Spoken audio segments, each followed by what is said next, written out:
Hey there, I'm Bruce. Welcome back to my channel. In this one, I'm going to be installing these Panel Max glue kits. These are big panel clamps, and I bought 2 of the kits, and I've not put them up until now because I have not had a good wall to put them on. Previously, years ago, I thought I would use this as a tool wall here, and I just have never done it. I don't know why, but this seems like it's the best wall to put these clamps on so that I can use this full wall to glue up big tabletops and stuff like that. So I'm going to start by clearing out some of this stuff that I have here, moving this over somewhere else. That'll be a video for another day, and getting these installed on this wall. So let's do it. This pack you see here is actually a 2-pack that I bought together. So put together, it has 4 verticals in each of the packs. So 8 verticals total that you can kind of rearrange based on how long of the piece you're using. The manufacturer actually recommends to put the bottom of these verticals sitting on the floor. It was a little difficult for me to do this in this shop because I had a partial concrete barrier that then had some trim up next to that, and I wouldn't have been able to secure the part that it sits on to the wall right there at the base. So what you see me here doing is building a frame so that I can actually kind of elevate this entire setup off the ground, but it still has a ledge to sit on like the ground.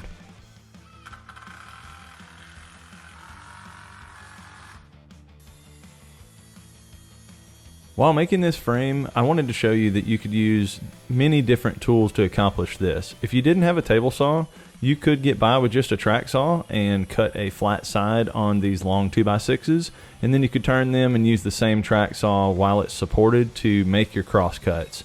It's pretty easy to follow a line and cut a straight cut this way. I'm actually going to be using my table saw and my miter saw just because I have them set up, but I just wanted to show you an alternative.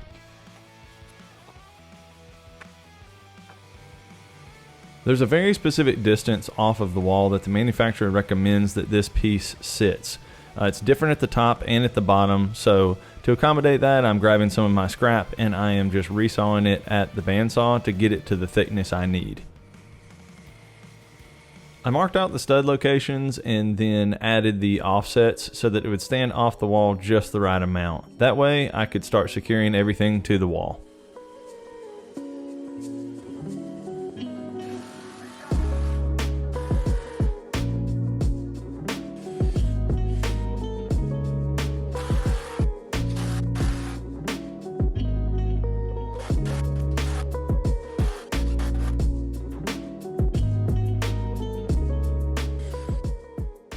If you see me occasionally driving a screw in, backing it out, and then driving it in again, the reason is sometimes when you don't pre-drill and you have 2 boards set together like this, they will want to kind of push apart. So if you start drilling and then back the screw out and then go back forward again, you should have no problem.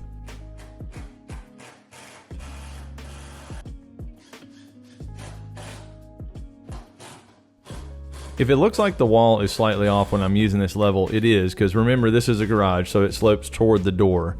Then since I was working by myself, I just used some shims on the other end until I got it level so that I could drive the rest of the screws in.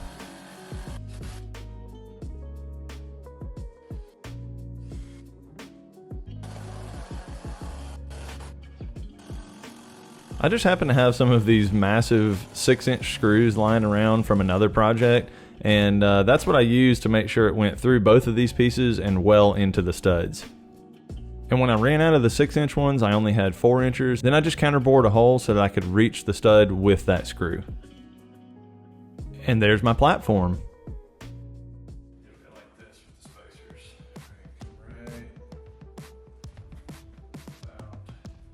I marked out where the backer piece needed to be so that the top rail could hit it, and my wife actually helped me install this right on the line.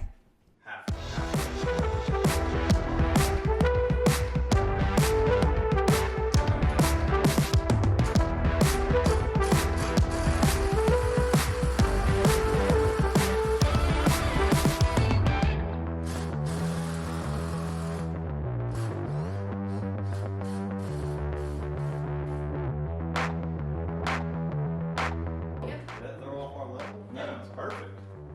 That's even better than gut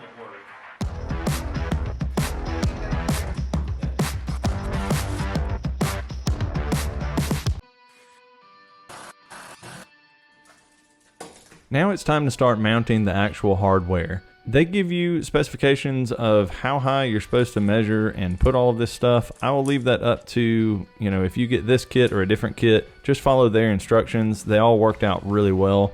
But I marked a line so that I could put the rails, actually the center of the rails, right where those screws would go, at that line. And then I proceeded to secure everything with screws. I drove them in most of the way with my drill, but then I finished it off with just a screwdriver. These are going into kind of a nylon bushing, and I didn't want to strip them out, so I wanted to make sure to apply just the right amount of pressure.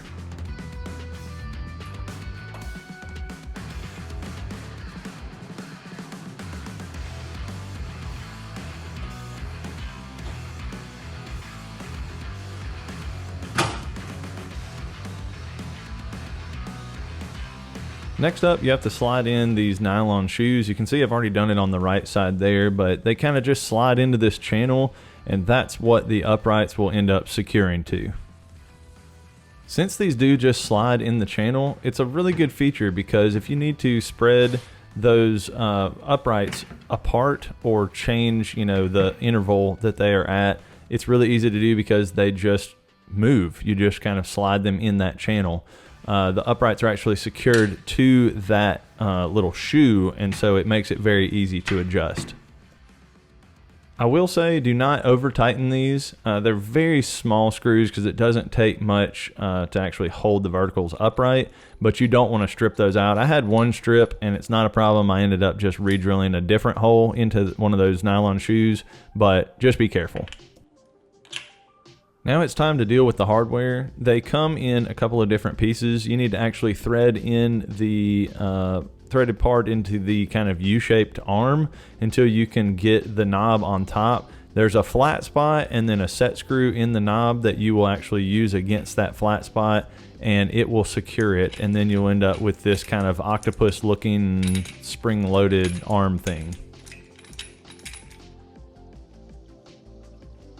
These are a little bit awkward to deal with at times, but let me see if I can explain. On the front where you see the channels that have the holes in the aluminum uprights, you need to bend the arm of this piece of hardware back to where the detents can fit in those holes. And there's a channel on the front and the back where it can kind of slide in there. So how it works is you slide the bottom ones into whatever hole consistently that will make up the thickness of your entire piece and will allow clamping pressure from the top.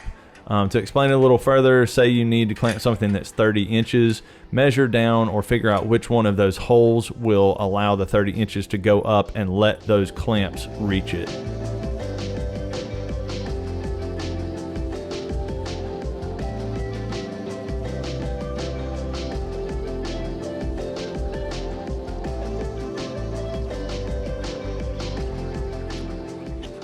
Just to add a little bit more to this build, I had one of these vinyl signs that I use underneath glue ups. So I cut a piece off of it and then used a stapler just to staple it to the wall, and it kind of drapes down like an apron. That way when you put something in the clamps and it's dripping glue, it just collects all of it right on the vinyl piece.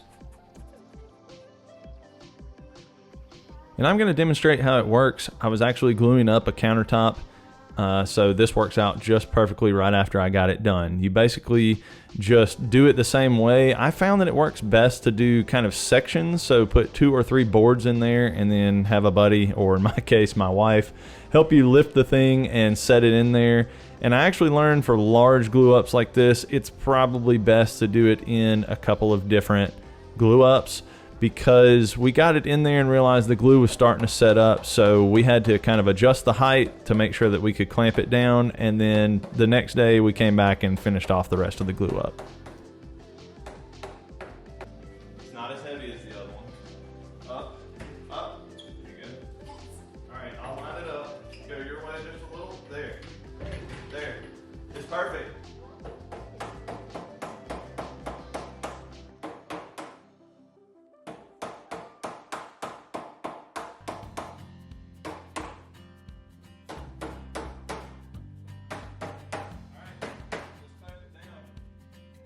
Again, these hardware pieces are a little bit awkward to get started, but once you get them in their slots and start twisting down on the knob, it actually draws both pieces together with the two verticals and applies pressure in the opposite direction. So you should get pressure in all 4 directions. We actually threw some extra clamps on here because we had such struggles with getting it together and my glue was starting to set up.